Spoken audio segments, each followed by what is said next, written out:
Hello everybody and welcome back to Let's Play Maximus 15 for part 18 now, and we'll just continue on straight from where we left off last time, which was in the extreme Marsh. We had a quest to I noticed find something strange in our water. It's a substance some which in a higher machine that's concentration... polluting the water, so that's exactly what we're going to do. So we're going to continue battling our way through these things and see if we can stop this whole water pollution from happening. So this area is quite big, judging by the amount of monsters that are here, or aliens, or whatever the hell you want to call them. So this one might take me a part or two just to get through it, because it is, as I said, quite a big area by the looks of things. You might have been here first. So I'll just crash these things and continue on our way. I'm nearly leveled up again. Alright, we'll continue on. There's actually a teleporter back to base here, so I'll continue heading this way for now. Light helmet there.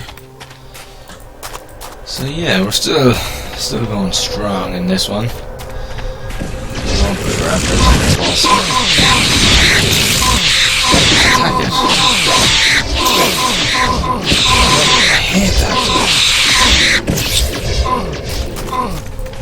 Stopping me from attacking every fucking time. You lot are beginning to wind me up. You are beginning to wind me up. There. Okay. Alright. Right, okay, so we're going to continue this way. Collect all the cells, crossbow, and take out this guy as well. Let's see what goodies are locked away in here. Rear rifle there. See if there's something else.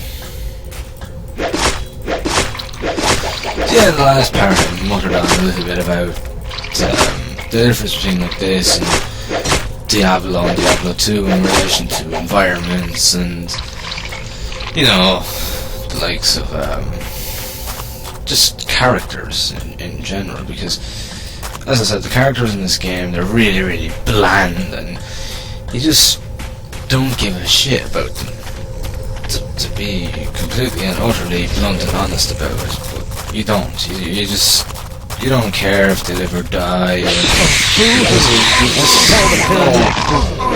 There's no emotion there to make you like them or anything like that. You don't even feel important. And because of it, you just don't care. You know, I don't give a shit about any of them in the base, because I've no connection to them. I've no, like, there's just no connection put with them and you, the player, and you just don't give a crap. But then you have, like, there's other games out there like Sacred and that, and what made Sacred so good and popular is that it wasn't like Diablo. Like, the characters you didn't really necessarily care about. It was more the fact of that the game was so big and it was constantly changing as you progressed through it.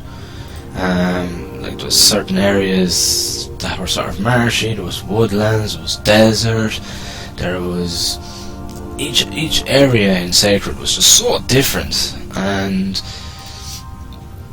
it kept the game really, really fresh, whilst with this it's just the same thing over and over again, and that's where the game kind of falls. It's just the same thing over and over again. And Sacred was a huge, huge world. You could try searching every corner of the world of Sacred, and you just wouldn't be able to do it unless you had, like, constant free time on your hands. Like, I spent about 40 hours just, you know, exploring Sacred, just to see how much of it I could explore. And I'd say after 40 hours I hadn't even found 1% of the world, and that's just how big it was. And because of this, they weren't able to maybe sort of put as much effort into the actual characters like they did in Diablo. But there was just so much constant change in Sacred that you didn't really care so much. But they did enough work on the actual characters that you did genuinely like them. So, yeah, Sacred is a sort of different type of hack and slash. It's more about size as opposed to anything else. And the storyline was alright in its own. But what made Sacred so good was the fact that it had so many side quests and so many places to go that it was and probably still is the biggest hack and slash out by a long shot, and always will be. Personally, I prefer the first one to the second one. The second one that went kind of all 3D graphic like, whilst the first one was more like Diablo 2, where it just sort of had the one sort of camera angle, and it looks down from that kind of angle on the camera. But then Sacred 2 kind of went more around this way of things, and I didn't like it. I'm not a fan. I prefer the old way of camera view with hack and slashes. You know, kind of like, you know, Diablo 1, Diablo 2, and Sacred 1. I also didn't mind Darkstone too much. I know that there was a rotary cam in that one, but it was done quite well, so I didn't really mind the one in Darkstone. So, yeah, like, when it comes to making a hack and slash game, the camera is extremely important, and you need to decide what way you're going to have the camera and what way suits it. I prefer the older camera views where you just look, not necessarily from the top, but Diablo is kind of my best way of describing the camera. I don't really know what to call it as such, but yeah, it's that kind of camera view that best suits, at least in my opinion. You asked for this, This told us to be a hard time. There we go. And I don't know, I don't mind the camera in this too much. It can get a little bit in the way sometimes, but other than that, it's not too bad. I've played games with a lot worse cameras, especially hack and slashes. I've played some like Darkstone did the camera really well. It never really got in the way as such. There was always a way around it. It never sort of blocked your view in any shape or form. Whereas in this, it can do sometimes. And I haven't even bothered with Diablo 3, to be honest, because for a number of reasons, which I'm not really going to go into, because I end up talking about it for way too long. And Diablo 3, it didn't interest me from near enough the day that it was announced. I just didn't agree with some of the features they were bringing into it, and I don't enjoy this whole thing of having to log in the whole time and having to stay logged in order to play your game on single player. I think that is absolute and utter bullshit. I don't mind if maybe for the first time you have to log in. That's okay with me. I have no problems with that whatsoever. It's when there's companies and they're getting you to log in all the time and having to stay logged in. That's when I start having problems. And they started this back when StarCraft 2 came out. And in honesty, I played StarCraft 2 once and I never bothered playing it again. It's sitting in a box full of games that I've yet to complete, which I'll probably do in Let's Plays of eventually. And StarCraft's just in there collecting dust with the others at the moment. And I'd say I played the first mission and that was about it. It was the logging in, the whole having to log in and keep logged in, because here in Ireland the internet is absolutely atrocious. It's really not very good, the internet here. Like our best speed would be nothing compared to other countries, and where I live out in the countryside, connection is not that great. It can, you know, it just comes and goes when it feels like it, kind of thing. And you know, like playing even an MMO or like, you know, even an online game of Unreal Tournament or Quake 3 would be hard enough, because people's connections are just so much faster than mine that I'll just be lagging out the whole time, and I'll be like an absolute death charge every time I die because of it. So yeah, I don't agree with Blizzard's whole new approach to it. I just wish that they just kept it the way it is, but that's the way the AAA industry seems to be going. It's the same with EA now as well. Apparently the new Sim City is like that as well. You have to be constantly logged in. It's people just don't like it. I'm over it. People do not like it at all. For some strange reason, companies seem to think that it's necessary. I mean, there's no need for such DRM. There really isn't such a need for it. I mean, there's plenty of games out there that just offer you the once-off login just to confirm your serial number or whatever, and that's fine. Everything works hunky-dory. So there's no need. Like, yeah, okay, there's a need to log in at all times if you're playing a multiplayer game, but not for single-player campaigns and things like that. That's just fucking bullshit. It's something that I truly hate passionately. So yeah, I didn't even touch Diablo 3. That's just one of the number of reasons why I didn't even bother touching Diablo 3, because I knew well I wouldn't enjoy it. So yeah, that's my opinion of Diablo 3. I can agree with it or you can disagree with it. To be honest, either way, it's not going to change my opinion of it. Oh, and I was just beginning to enjoy myself. Like, I play Diablo 2 and Diablo 1 all day long any day, but I would not play Diablo 3. I wouldn't even waste my money on it, because I know I wouldn't enjoy it. Yeah, that's my opinion on Diablo 3 and Blizzard's new way of doing things. They seem to have gotten what I call AAA-itis, which is basically where they're just starting to think like genuine AAA industry does, and I fucking hate it. EA are another bunch that excuse me, that do that as well, because of the fact that Maximus, the company that makes The Sims and Sim Cities and that, because they're part of EA has the same thing now, and they're doing the same thing, constantly logged in and all this, that and the other, because apparently Sim City is now an online game.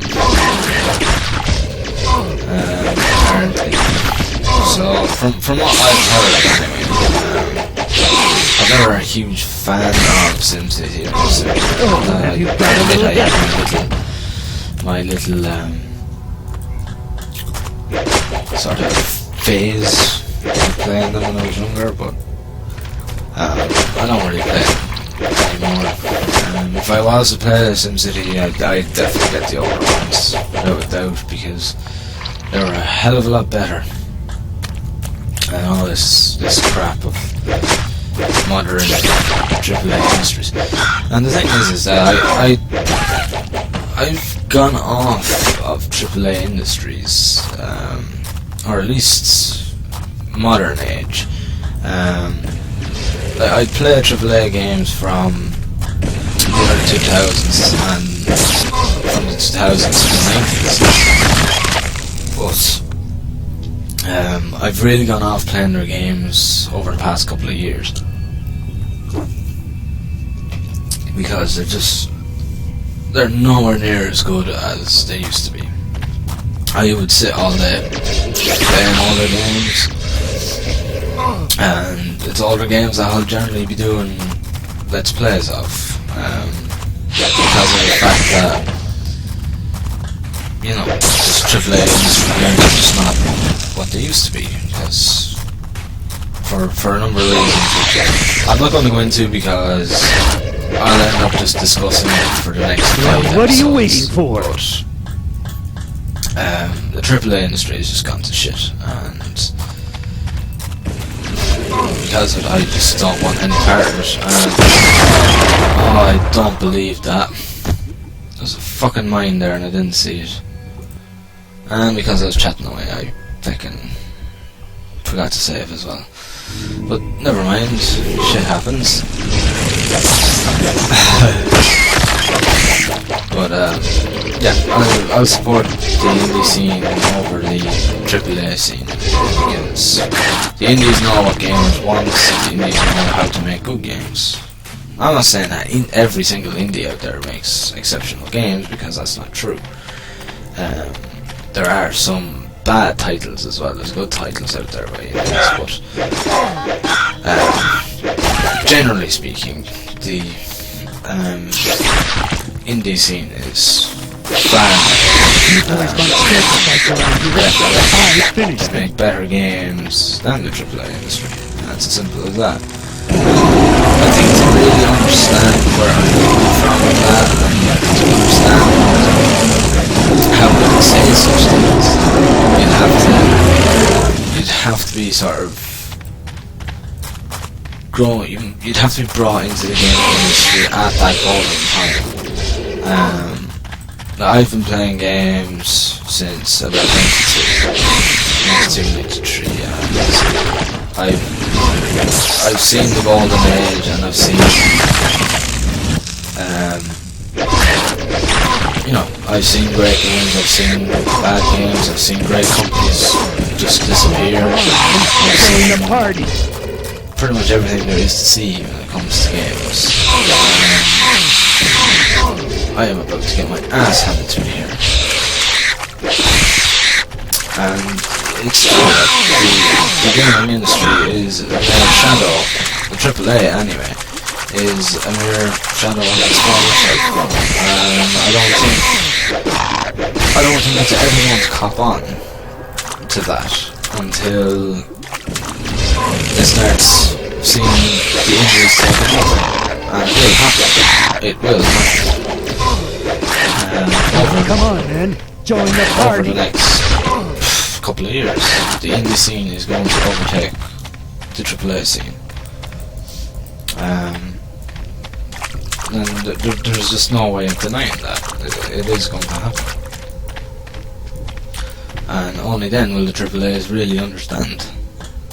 And maybe they might then start making good games again. I'm not saying that every AAA title that comes out is brutal, because that's not true. But a large percentage of them are. I hate to have to blow you away. It's sad to see, to be honest. It really is. Right, I'm going to go back to town. And I think I might need to end it there, because I've been rambling for a little while now, and time has kind of gone by. But that's typical me. I tend to ramble. And as I said, if you guys want me to not ramble on and just shut the fuck up and get on with the game and just talk about this game in general, then please do let me know, because otherwise I'll probably just keep on rambling. And just talking about games in general. Because you know, when you're doing a really long let's play like this, it's hard to just talk about this one game, so I do tend to ramble, you know. So I am going to go back here, and I'm going to save my game. I'm not far from leveling up again. Stuck in a loop. There we go. So I am going to save here, and we'll leave it for this part. So thank you very much for watching, guys. I hope that you enjoyed the video and that you don't mind my rambling too much, and I'll see you in the next one. Have fun.